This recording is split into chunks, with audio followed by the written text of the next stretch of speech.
আল্লাহ রাব্বুল আলামিন সূরা আল ইমরানের মধ্যে ঘোষণা করছেন, কুনতুম খায়রা উম্মাহ, তোমরা উৎকৃষ্ট উম্মাহ, তোমরা উত্তম জাতি। উখরিজাত লিন্নাস, মানবতার কল্যাণের জন্যই তোমাদের উদ্ভব ঘটানো হয়েছে। তাহলে এই আয়াত থেকে আমরা বুঝতে পারলাম যে আমাদের সৃষ্টির উদ্দেশ্য কি। সৃষ্টির উদ্দেশ্য ইবাদত, এটা তো আছেই। তো আমরা মনে করি যে ইবাদত মানে সালাত, ইবাদত মানে সিয়াম, ইবাদত মানে সাদাকা, হজ, এর মধ্যেই মনে হয় সীমাবদ্ধ, এগুলা ইবাদত। কিন্তু না, শুধু ইবাদতটা এর মধ্যেই সীমাবদ্ধ নয়। মানব সেবাও হচ্ছে একটি উত্তম ইবাদত। শুধু উত্তম ইবাদতই বলা হয় নাই। প্রিয় রাসূল সাল্লাল্লাহু আলাইহি সাল্লামকে এক সাহাবী জিজ্ঞেস করলেন, আইয়ুল ইসলামে খায়র, বলছে ইসলামের মধ্যে সবচাইতে উত্তম কাজ কোনটি? কত ব্যাপক, চিন্তা করেন। বলছে ইসলামের তো অনেক ইবাদত আছে, ইসলামের মধ্যে অনেক কল্যাণকারিতা আছে, কিন্তু সবগুলার মধ্যে উত্তম কোনটি? এবার প্রিয় রাসূল কি বললেন? বললেন তুতইমুত তুআম। প্রথম কথাটা বললেন যে ক্ষুধার্তকে খাদ্য প্রদান করা হচ্ছে ইসলামের সবচাইতে ভালো কাজ। আল্লাহু আকবার। শুধু কি তাই? বলা হচ্ছে যে এটা এমনই একটি উত্তম কাজ, এমনই একটি গুরুত্বপূর্ণ কাজ, যে কাজটি আপনি আমি যদি না করি তাহলে কাল কিয়ামতের কোর্টে আমাদের কাঙ্ক্ষিত জান্নাতে যাওয়ার সুযোগ হবে না। মারাত্মক কথা। জাহান্নামীরা যখন জাহান্নামে চলে যাবে, জান্নাতীরা যখন জান্নাতে চলে যাবে, ফেরেশতা মণ্ডলী ওই জাহান্নামের দারোগা ওই জাহান্নামীদেরকে একটা প্রশ্ন করবেন যে মা সালাকাকুম ফি সাকার, তোমরা জাহান্নামী কেন হলে? এই জাহান্নামের মধ্যে তোমাদের আসার মৌলিক কারণগুলো কি? এখানে দুটি কারণের উল্লেখ করা হয়েছে। একটা হচ্ছে আল্লাহর হক, একটা হচ্ছে বান্দার হক। আল্লাহর হক কি? সে বলবে লাম নাকুম মিনাল মুসাল্লিন, আমরা মুসল্লি ছিলাম না, সালাত আদায় করতাম না। এটা হচ্ছে আল্লাহর হক। আর বান্দার হক ওয়ালাম নাকুম নুতইমুল মিসকিন, আর বান্দার হক আদায় করতাম না, ক্ষুধার্ত বান্দা দেখেছি কিন্তু খানা দিতাম না। তাহলে আল্লাহর হক উপেক্ষা করলে যেমন জাহান্নাম, বান্দার হককে উপেক্ষা করলে তেমনই জাহান্নাম। তাহলে এই মানব সেবা, আমরা মুখে মুখে বলি মানব সেবা, মানবতার সেবা, কথাটা আমরা সবাই বলে থাকি, কিন্তু এটা যে এত গুরুত্বপূর্ণ বিষয় এটা আমরা চিন্তা করি না। সম্মানিত উপস্থিতি, আল্লাহ রাব্বুল আলামিন সূরা বাকারার 177 নম্বর আয়াতে এইভাবে বলছেন যে দেখেন, যে শুধু ঈমান আনলেই শুধু চলবে না, আর নামাজ রোজা হজ যাকাত করলেও শুধু চলবে না। ঈমান মজবুত করার পরে, আল্লাহর হক আদায় করার পরে বান্দারও হক আদায় করতে হবে। আয়াতটা হচ্ছে এরকম, আল্লাহ রাব্বুল আলামিন বলছেন লাইসাল বিররা আন তুওয়াল্লু উজুহাকুম কিবালাল মাশরিকি ওয়াল মাগরিব, বলছে পূর্ব পশ্চিম দিকে মুখ ফিরানোই শুধু নেকি না, কেবলা পরিবর্তনের যে বিষয়টা আছে। এবং ইহুদি খ্রিস্টানেরাও, ইহুদি পশ্চিম, খ্রিস্টান পূর্ব দিক, এইভাবে তারা মুখ ফিরে তারা কি করে, তারা ইবাদত করে। এবং কেবলা পরিবর্তনের কিছু এখানে বিষয় রয়েছে। তো বলছে পূর্ব আর পশ্চিমে মুখ ফেরানোর মধ্যেই ইবাদত সন্নিবেশিত না, নিহিত না। তবে কিসে? বলছে ওয়ালাকিন্নাল বিররা, বলছে প্রকৃত নেকি মান আমানা বিল্লাহ, প্রথমেই আল্লাহর প্রতি ঈমান আনতে হবে, ওয়াল ইয়াউমিল আখির, পরকালের প্রতি ঈমান আনতে হবে, ফেরেশতার প্রতি ঈমান আনতে হবে, কিতাব সমূহের প্রতি ঈমান আনতে হবে, সমস্ত নবী এবং রাসূলের প্রতি ঈমান আনতে হবে। ঈমানটা আপনি মজবুত করলেন, ঈমান যখনই মজবুত হয়ে গেল, এবার আসুন আপনি মানবতার কাজে সন্নিবেশিত হন।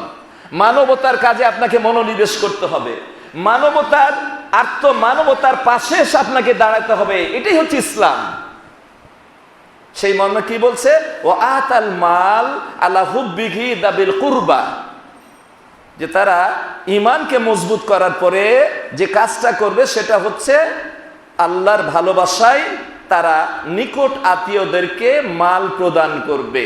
অর্থাৎ যারা অভাবী, যারা অসহায়, যারা অনাথ, যারা আর্ত, এদেরকে মাল দিবে, সম্পদ দিবে, কার কি দরকার তা দিয়ে দিবে। ওয়াল ইয়াতামা, এতিমদেরকে দিবে, ওয়াল মাসাকিন, অভাবীদেরকে দিবে, অবনাস সাবিল, মুসাফিরকে দেবে, ওয়াসাইলিন, যারা যানচাকারী, সওয়াল করে, ভিক্ষা করে, তাদেরকে দিবে, অফির রিকাব, এবং দাস মুক্ত করতে মাল খরচ করবে। এবার মাল খরচ করার হয়ে গেল, তাহলে প্রথমে ঈমান মজবুত, 2 নম্বরে বলা হচ্ছে মানবতার দিকে তোমাকে মনোনিবেশ করতে হবে। এবং কোন কোন খাতগুলা, মৌলিক খাতগুলাকে আপনাকে বলে দেওয়া হলো। আল্লাহু আকবার।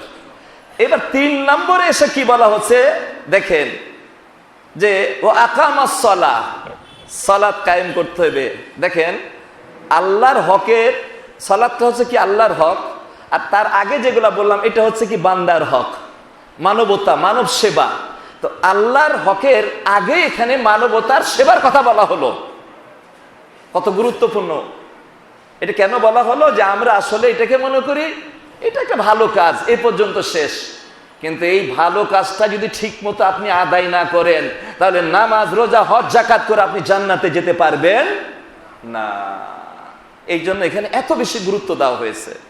বলা হচ্ছে আকামাস সালাত ও আতাস যাকাত, যাকাত প্রদান করবে। তবে যাকাত প্রদানের ব্যাপারেও মানব সেবা সন্নিবেশিত।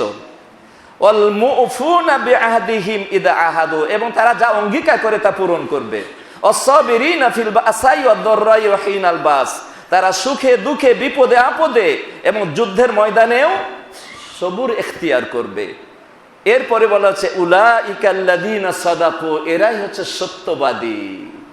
ঈমানের দাবিতে এরাই হচ্ছে সত্যবাদী। তাহলে ঈমানের দাবিতে সত্যবাদী হওয়ার জন্য কতগুলা গুণ আপনাকে অর্জন করতে হবে।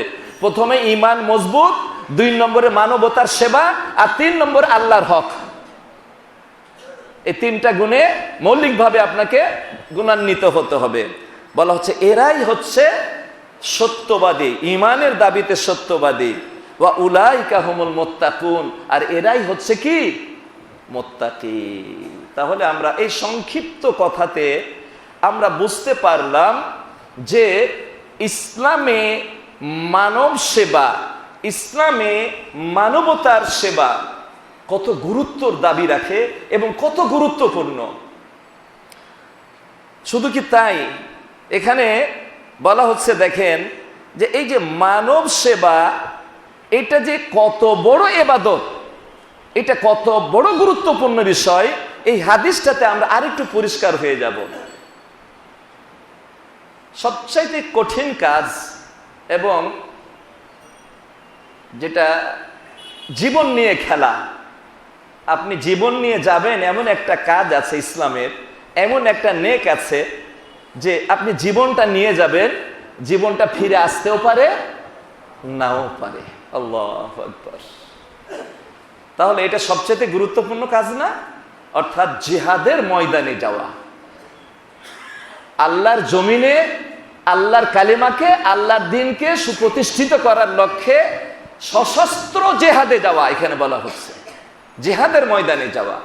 তো জেহাদের ময়দানে গেলে আপনি জীবনটা আসতেও পারে, শাহাদাতের মর্যাদা আপনার নসিব হয়েও যেতে পারে।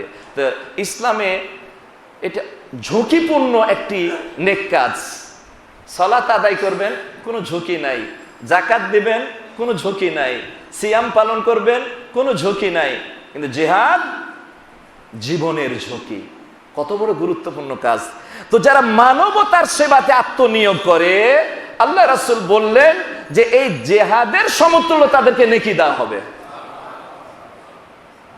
আপনি হালকা করে দেখবেন, দেখার কোনো সুযোগ আছে না। হাদিসটা সহিহ এবং বুখারী শরীফের হাদিস।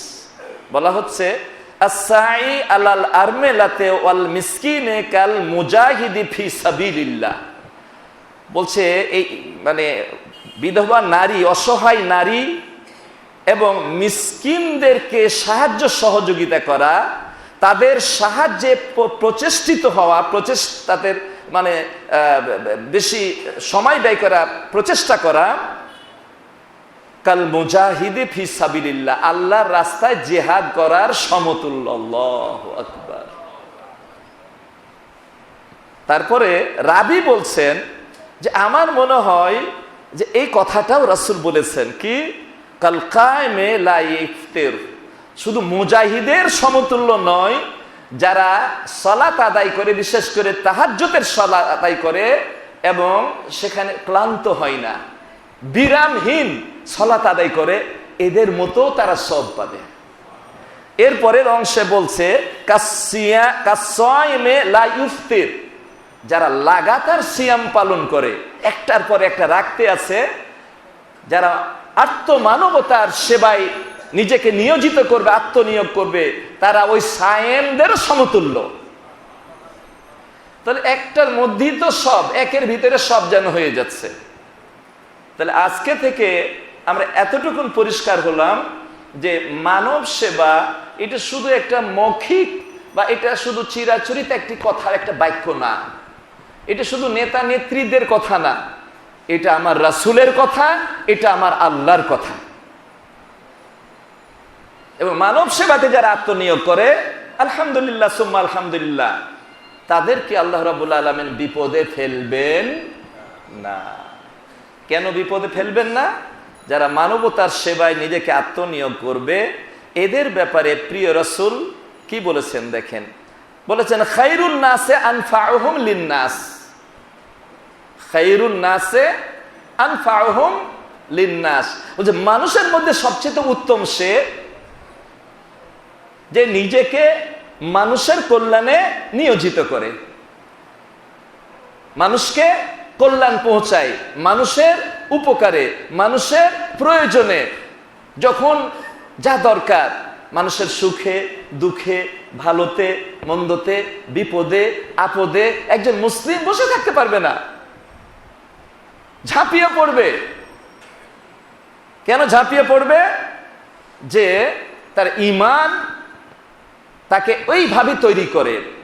মুসলিম শুধু নিজেকে নিয়ে ভাববে না, মুসলিম শুধু নিজেকে নিয়ে ভাববে না, তার পার্শ্বের মুসলিমটা, তার প্রতিবেশীটা কি অবস্থায় আছে। আল্লাহ আমাকে যথেষ্ট সম্পদ দিয়েছেন, কিন্তু যাকে সম্পদ দেয়নি তার খোঁজ খবর সে রাখবে, তার ব্যাপারে খোঁজ খবর রাখবে, অসহায়ের পাশে দাঁড়াবে, অনাথের পাশে দাঁড়াবে, ক্ষুধার্তর পাশে সে খাদ্য নিয়ে হাজির হয়ে যাবে। এটাই হচ্ছে মুসলিমের চরিত্র, এটাই হচ্ছে মুসলিমের কাজ।